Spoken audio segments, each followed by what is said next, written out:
Everybody knows about video games, and they're played by a range of ages from kids through to even adults. However, the emergence of video games and the growth of them through recent years have been massive. Whether it's a sports game like FIFA, or a first-person shooter like Call of Duty, or Battlefield, or even a more linear story experience like God of War, these are only a few examples in today's massive gaming market. Video game, which was created back in research labs of scientists starting with A.S. Douglas, who in 1952 first created OXO, which many people today know as noughts and crosses or tic-tac-toe. William Higginbotham then created Tennis for Two back in 1958.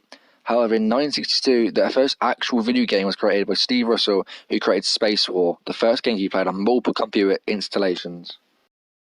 Moving away from research labs, video games developed and the first home console was created. In 1967, developers at Sanders Associates Incorporated, led by Ralph Baer, invented a prototype multiplayer and multi-program video game system known as the Brown Box. Baer licensed the device to Magnavox, which then sold to consumers, and it was called the Odyssey and was released in 1972. In 1977, Atari released another home console called the Atari 2600, which featured joysticks and interchangeable game cartridges which played multiplayer games. In the late 1970s to early 1980s, there was many notable milestones such as games still used today, such as Pac-Man, Donkey Kong, Space Invaders, all being released. In 1983, there was a major video game crash due to an oversaturated game console market, competition from computer gaming, and a surplus of overhyped, low-quality games such as E.T., an Atari-based game which was based on the movie and is known as possibly the worst game of all time. The video game industry began to recover in 1985 when Nintendo Entertainment System, also known as NES, had improved 8-bit graphics, colours, sound, and gameplay over previous consoles. Nintendo created important video game franchises still on today, such as Super Mario Bros., Legend of Zelda, and Metroid.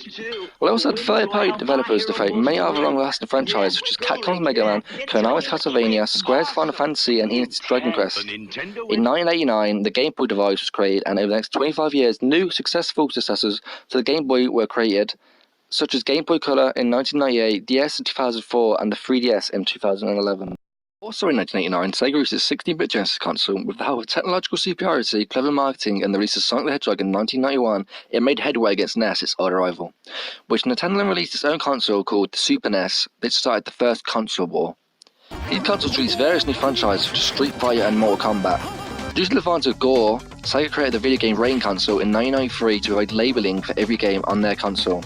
This eventually led to the Entertainment Software Rating Board, which is still used today to rate video games. Due to a leap in computer technology, video games started to usher in a three-dimensional era of gaming.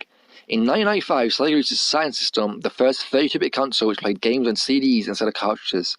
This move was made in order to rival the PlayStation at its first journey into video games.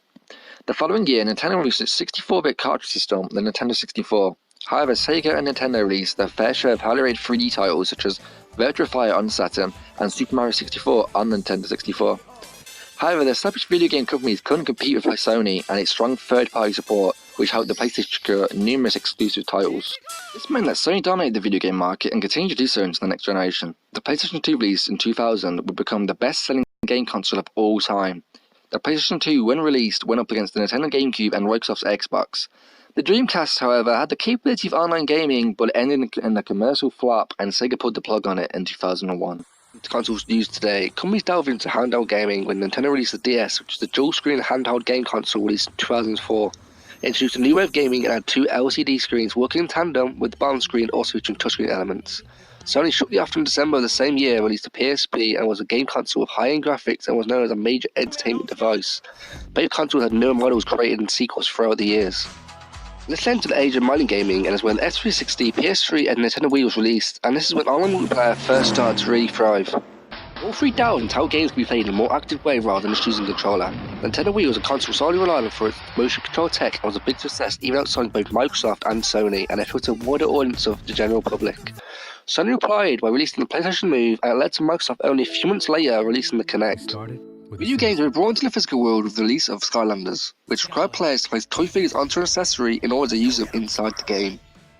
The current generation of video games began with the release of Nintendo's Wii U in 2012, followed by the releases of the PS4 and Xbox One in 2013.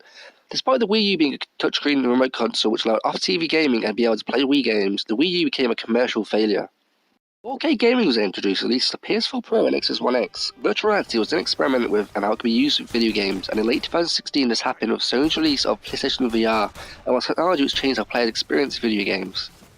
Even now there's talk of future consoles such as the PS5 and a new Microsoft console to be released in future years.